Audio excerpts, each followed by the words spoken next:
Zee TV news కు స్వాగతం. ఇటీవల ఆంధ్రప్రదేశ్ రాష్ట్ర కళింగ కమిటీ సంఘం అధ్యక్షులుగా ఏకగ్రీవంగా ఎన్నుకోబడ్డ తెలుగుదేశం పార్టీ సీనియర్ నాయకులు, రాష్ట్ర TDP BC Kalinga committee convener Boyina గోవిందరాజుల్ని శ్రీకాకుళం జిల్లా కోటబొమ్మాలిలో ఆయన రైస్ మిల్ ఆవరణలో మంగళవారం సాయంత్రం 4 గంటలకు చీపురుపల్లి కళింగ వైశ్యులు మర్యాదపూర్వకంగా కలిసి సాల్వాతో సత్కరించి రాధాకృష్ణుల చిత్రపటాన్ని అందించి శుభాకాంక్షలు, అభినందనలు తెలిపారు. కళింగ కమిటీ కులానికి బీసీ రావడానికి మీ పట్టుదల, కృషి జీవితంలో మర్చిపోలేమని, అలాగే ఓబీసీ సాధిస్తే కళింగ కమిటీ జాతి చరిత్రలో మీ పేరు చిరస్థాయిగా నిలిచిపోతుందని గోవిందరాజులను సన్మానించడానికి వచ్చిన కళింగ వైశ్యులు అన్నారు. శ్రీకాకుళం పట్టణానికి చెందిన ప్రముఖ బిల్డర్ చక్రవర్తి మాట్లాడుతూ, జిల్లాలో అన్ని పట్టణాల్లో సుమారు 55 మేజర్ పంచాయతీల్లో ఒకప్పుడు రాజకీయంగా బలంగా ఉండేవాళ్లమని, కొన్ని కారణాల వల్ల రాజకీయాల్లో మన బలం తగ్గిందని, కానీ నాటి నుండి నేటి వరకు కులం బాగోగుల కోసం నిరంతరం కృషి చేసిన వారిలో మొట్టమొదటి వ్యక్తి గోవిందరాజులని అన్నారు. బీసీ సాధించడం కోసం తన ఆరోగ్య, ఆర్థిక పరిస్థితి ఇబ్బందుల్లో ఉన్నా అవేవీ లెక్క చేయకుండా కులం అంటూ అనునిత్యం నామస్మరణ చేస్తూ బీసీ సాధించారని అన్నారు. మన కులానికి బీసీ రావడానికి ఆయన చేసిన కృషి, శ్రమ ఆయన వెంటే ఉన్నా నేను కల్లారా చూశానని, కులం కోసం ఇంత కష్టపడిన వ్యక్తికి మన కులంలో రాష్ట్ర అధ్యక్షులుగా పదవి చాలా చిన్నదని, అయితే మన కులంలో ఇంతకంటే పెద్ద పదవి లేదని రాష్ట్ర ప్రభుత్వం గుర్తించి గోవిందరాజులకి ఉన్నత పదవి ఇవ్వాలని ప్రభుత్వాన్ని కోరారు. ఇటీవల ఎన్నికల ప్రచారంలో శ్రీకాకుళం పట్టణంలో బహిరంగ సభలో చంద్రబాబు నాయుడుకు బోయిన గోవిందరాజులు మా కులంలో చాలా మంది నిరుపేదలు ఉన్నారని, ఖచ్చితంగా ఓబీసీ చెయ్యాలని దరఖాస్తును అందజేశారని, ఆ దరఖాస్తుని పరిశీలించిన చంద్రబాబు వేదికపైనే లక్షల మంది సాక్షిగా తెలుగుదేశం పార్టీ అధికారంలోకి వచ్చిన వెంటనే ఓబీసీ చేసే బాధ్యత నాదని హామీ ఇచ్చారు. ఆ ఘనత గోవిందరాజులకే దక్కుతుందని, ఇలాంటి వ్యక్తులు అరుదుగా పుడతారని, మన జిల్లాల్లో ఇలాంటి మహోన్నతమైన వ్యక్తి పుట్టడం జాతికే అదృష్టమని అన్నారు. ఈ కార్యక్రమంలో కోటబొమ్మాలి మండల టీడీపీ అధ్యక్షులు బోయిన రమేష్, పట్టణ అధ్యక్షులు కోరాడ గోవిందరావు, టెక్కలి వైశ్య సంఘం పెద్దలు లాడి శ్రీనివాసరావు, శ్రీ కూర్మం కళింగ వైశ్య పెద్దలు అందవరపు రాఘవ, పొట్నూరు త్రినాథరావు, అందవరపు నగేష్, కొత్తకోట సురేష్ కుమార్, లావేరు కళింగ వైశ్య పెద్దలు కేవీఆర్, ఊన్న చక్రధర్, కండ్యాన వసంతరావు, సుబుద్ది ఉమా, దుంపా తిరుపతిరావు, శాసనపురి వెంకటరమణ, చీపురుపల్లి కళింగ వైశ్య సంఘం గౌరవ అధ్యక్షులు సూరు వెంకట కామేశ్వరరావు, అధ్యక్షులు కింతిలి శ్రీనివాసరావుతో పాటు తదితరులు పాల్గొన్నారు.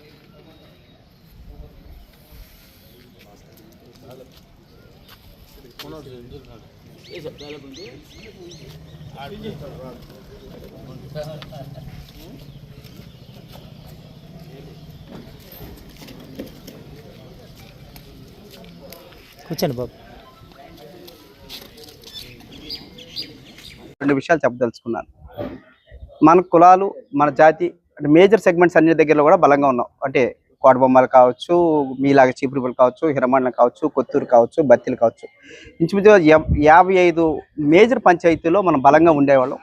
రాను రాను రాజకీయ అతి చైతన్యం వల్ల కానీ, లేకపోతే రాజకీయ అంటే మిగతా కులాలు బలపడడం ద్వారా మన ప్రాభవాన్ని, మన తాలూకు అధికారాన్ని కోల్పోయాం.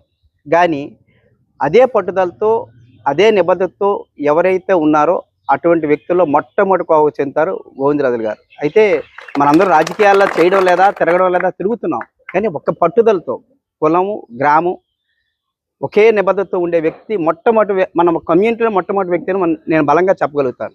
ఎందుకంటే 2016లో కమ్యూనిటీని బీసీడీలో చేర్పించేటప్పుడు ఆయన బలంగా పనిచేశారు. అప్పటికి ఆయన ఆరోగ్యం చాలా కష్టమైన పరిస్థితి. ఎందుకంటే అంతకుముందు 6 మంత్స్ ముందు వరకు హాస్పిటల్లో ఫ్రీక్వెంట్గా తిరగడం, ప్రాబ్లం చాలా సివియర్గా ఉన్నాం. అటువంటి ఒత్తిడిలో కూడా నేను చాలాసార్లు ఆయనకి హెచ్చరించాను, సార్ నేను హైదరాబాద్ వెళ్తాను, మీరు ఎన్నిసార్లు చెప్తారు, మీరు కూడా ఎందుకు రావడం ఇంత ఫ్రీక్వెంట్గా అవసరం అంటే, లేదు చక్రవర్తి, ఏ టైంలో వచ్చినా నువ్వు వెళ్ళేటప్పటికి నీకు ఏ క్షణంలో అందుబాటులో నేను ఉండాలి అనే ఒక ఆలోచనతో నేను వద్దన్నా కూడా హైదరాబాద్ వచ్చేవాడు. ఎందుకంటే మనకి బీసీడీలో చేర్పించినప్పుడు సేమ్ మన బీసీడీని వద్దు అని చెప్తూ మిగతా కులాల్లో అంటే రాజకీయ ప్రేరేపితంగానే మన మీద ఒక కోర్టులో కేసు వేయడం జరిగింది. ఆ కోర్టులో కానీ ఆ కేసు కానీ వాళ్ళు విన్ అయితే మన తాలూకా జీవోని చాలా సంవత్సరాల పాటు అందుబాటులోకి రాదు. అది అందుబాటులోకి రాకపోవడానికి చాలా క్లిష్టమైన టైం. ఎందుకంటే మిగతా మన ప్రభుత్వం బలంగా ఉంది, కానీ అదే టైంలో హుదూద్ తుఫాన్, ఇవాళ చంద్రబాబు నాయుడు గారు, మన మంత్రి గారు అందరూ కూడా వైజాగ్లో ఉన్నారు. మనకుండే స్టే పిటిషన్ తాలూకా టైము 3 సిట్టింగ్లో ఇస్తుంది ఏ హైకోర్టులో. 3 సార్లు మన స్టేని బలంగా వాదించకపోతే డిస్మిస్ అవుతుంది. అటువంటి పరిస్థితిలో కూడా తను ప్రైవేట్ కేసుగా అడ్మిట్ అయ్యి అసోసియేషన్ తరపున మనకి థర్డ్ పార్టీ గవర్నమెంట్ సపోర్ట్ అప్పుడు చాలు కాబట్టి థర్డ్ పార్టీగా అడ్మిట్ అయ్యి ఆరోగ్యాన్ని కూడా చూడకుండా అంత బలంగా ఆ రోజు పనిచేయబట్టి జీవో నిలబెట్టుకోవడం, అదేవిధంగా 33 మండలాలు శ్రీకాకుళం అన్ని మండలాల్లో కూడా ఈ జీవోని సర్క్యులేట్ చేయించి ఈ pass centre for good governance లో కూడా మనం దాన్ని ఎన్రోల్ చేయించి అన్ని సెగ్మెంట్స్ ని అంత ఎంఆర్ఓస్ ని అక్కడి నుంచి హైదరాబాద్ మీ సేవ నుంచి బలంగా మన అన్ని దగ్గరికి మేము చేర్పించగలిగాం. దీనికి చాలా ఒత్తిడి, ఎందుకంటే బీసీ వెల్ఫేర్ కి వెళ్ళాలి, బీసీ వెల్ఫేర్ నుంచి సెంటర్ ఫర్ గుడ్ గవర్నెన్స్ కి వెళ్ళాలి, సెంటర్ ఫర్ గుడ్ గవర్నెన్స్ నుంచి మరి ఈ పాస్ రావాలి. ఈ 3 సర్క్యులేట్ చేయండి. కన్సర్న్ ప్రిన్సిపల్ సెక్రటరీస్ ప్రతి ఒక్కరితో మాట్లాడారు. ప్రిన్సిపల్ సెక్రటరీస్ అంటే మీకు తెలుసు, ఒక ఐఏఎస్ ఒక జిల్లా సంస్థ నుంచి ఒక అల్పసంఖ్యాక వర్గం నుంచి పనిచేసే సందర్భం కాదు. ఆయన మంత్రి గారితో అంత రిలేషన్ ఉంది కాబట్టి ప్రతి క్షణం ఫోన్ చేయడం, మంత్రి గారితో డైరెక్ట్ గా మంత్రి గారితో డైరెక్ట్ గా తన తాలూకా అంటే మనకు అవకాశం ఇస్తే చేస్తాం, మన వ్యక్తిగతంగా వాడుకుందాం ట్రై చేస్తాం, లేదా మన కుటుంబాన్ని ట్రై చేస్తాం. ఆయనకు వచ్చిన ప్రతి అవకాశాన్ని ప్రతి బలాన్ని వరాన్ని కూడా కులాన్ని నుంచి వెచ్చించారు. ఎందుకంటే మేము ఎవరు కూడా మొదటి నుంచి రాజకీయాలుగా అంటే కులం గురించి ప్రేరేపితంగా ఆయన చూశాక ఎన్నిసార్లు నాకుండే నాలెడ్జ్ కానీ నాకుండే ఈ వొకాబులరీ కానీ ఐఏఎస్ దగ్గర సబ్మిట్ చేసుకుంటూ ఆయన ఈ రోజు కూడా ఖచ్చితంగా ఆయన 100 రెట్లు అరువు కానీ మనకి అనిపించిన పదవి లేదు, మన కులం అనిపించిన పదవి లేదు. కాబట్టి చిన్న చిన్న ఒత్తిడితో మనం జరిగినా కూడా అది ఖచ్చితంగా ఆయన కాళ్ళ దగ్గర పెట్టాల్సిన పదవి. మనం యాక్చువల్గా ఆయన అడగాల్సింది కాదు, మనం ఆయన కాళ్ళ దగ్గర పెట్టాల్సిన పదవి. అయితే మనకి చిన్న చిన్న లోపాలు ఉన్నాయి, ఆ లోపాలను మర్చిపోయి మళ్ళీ కుల సంఘాలను బలపరుచుకుంటూ ఇది ఒక అద్భుతమైన అవకాశం. ఆయన నాయకత్వంలో రాష్ట్రంలో మన 3 జిల్లాల్లో ఈ సందర్భంలో మనం బలపరుచుకోకపోతే మన జీవితకాంత కాలం ప్రతి ఊర్లో కూడా 2 వర్గాలు, ఆ 2 వర్గాల మధ్య మిగతా వర్గాలకి మిగతా రాజకీయ వర్గాలకి మనం దోషులమే బానిసలం అయిపోయి మనం ఎప్పుడు మన తాతలు మన తండ్రులు పొందిన ప్రభావాన్ని మనం పొందలేము. అటువంటి బలమైన నాయకత్వం ఈరోజు మనకు ఏర్పాటు పడింది. కాబట్టి ఆయన సూచనలు, ఆయన తాలూకా ప్రతి క్షణం నేను ఆయనతో తిరిగాను కాబట్టి నేను చెప్పగలుగుతున్నాను. అంతకుముందు నాకు ఆయనతో అనుబంధం కానీ రిలేషన్ కూడా లేదు. ఎందుకంటే ఆయన అంత డెడికేట్ అవుతారు, ఆరోగ్యం లేకపోయినా.